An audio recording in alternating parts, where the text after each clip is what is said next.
உருவாக்குதல், creating the intention. வழிகாட்டி ஜாஸிடம் ஜெய் என்ற எழுத்தை புதிய வேலை, நியூ ஜாப் என்பதன் குறியீடாக எடுத்துக்கொள்ளச் சொல்கிறார். அந்த ஜே என்ற எழுத்தின் கீழ் தனது புதிய வேலை எப்படி இருக்க வேண்டும் என்ற நோக்கத்தை தெளிவாக எழுதச் சொல்கிறார். ஆனால் அது எப்போது அல்லது எப்படி நடக்கும் என்பதைப் பற்றி எழுத வேண்டாம் என்று அறிவுறுத்துகிறார். இன்டு ஜேஸின் விருப்பங்கள். ஜேஸ் தனது புதிய வேலைக்கான விருப்பங்களை பட்டியலிடுகிறார். நான் உலகில் எங்கிருந்தும் வேலை செய்ய விரும்புகிறேன்.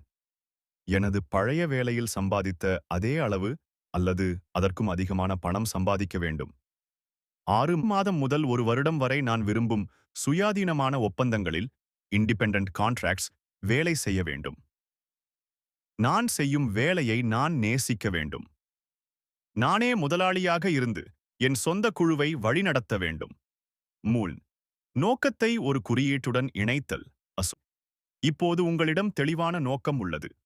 நீங்கள் ஜே என்ற எழுத்தை நினைக்கும் போதெல்லாம் நீங்கள் இப்போது பட்டியலிட்ட அனைத்து விருப்பங்களுடனும் அந்த எழுத்தை தொடர்புபடுத்த முடியுமா என்று கேட்கிறார். ஜேஸ் அதை செய்ய முடியும் என்று கூறுகிறார். நாள் உயர்வான உணர்ச்சிகள், எதிர்காலத்தின் ஆற்றல். அடுத்து அந்த வேலை கிடைத்ததும் எப்படி உணர்வார் என்பதை பற்றி சிந்திக்கச் சொல்கிறார். உயர்வான உணர்ச்சிகள், என் எதிர்காலத்தின் ஆற்றல் என்று எழுதி அந்த உணர்வுகளை பட்டியலிடச் சொல்கிறார். ஜேஸ் அந்த உணர்வுகளை இவ்வாறு குறிப்பிடுகிறார். சக்தி வாய்ந்தவனாக, எம்பவர்டு, வாழ்க்கையை நேசிப்பவனாக, இன் லவ் வித் லைஃப்.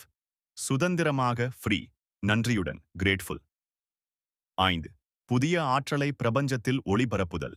வழிகாட்டி கூறுகிறார், இப்போது உங்கள் கைகளில் நிறைய நேரம் இருக்கிறது. எனவே உங்கள் எதிர்காலத்தை உருவாக்குவது எளிதாக இருக்க வேண்டும். ஒவ்வொரு நாளும் ஒரு புதிய ஆற்றல் கையொப்பத்தை, நியூ சிக்னேச்சர், பிரபஞ்சத்தில் ஒளிபரப்ப நீங்கள் உறுதியளிக்கிறீர்களா என்று கேட்க ஜேஸ் ஒப்புக்கொள்கிறார். 6 த டெக்னிக். வழிகாட்டி அந்த முறையை விளக்குகிறார். தற்போதைய கணத்தை கண்டுபிடித்து உங்கள் மனதை மையப்படுத்தி உங்கள் ஆற்றலை உயர்த்துங்கள். அப்பொழுதுதான் உங்கள் ஆற்றல் உங்கள் எதிர்கால நோக்கத்தை சுமந்து செல்லும். அந்த ஜே என்ற குறியீட்டை உங்கள் மனக்கண்ணில் பிடித்துக்கொண்டு உங்கள் உடலுக்கு அப்பாற்பட்ட வெளியில் அந்த ஆற்றலை வெளிப்படுத்துங்கள். இது ஒரு ரேடியோ நிலையத்திற்கு டியூன் செய்து தகவல்களை கொண்டுவரும் ஒரு அலைவரிசையை பிடிப்பது போன்றது.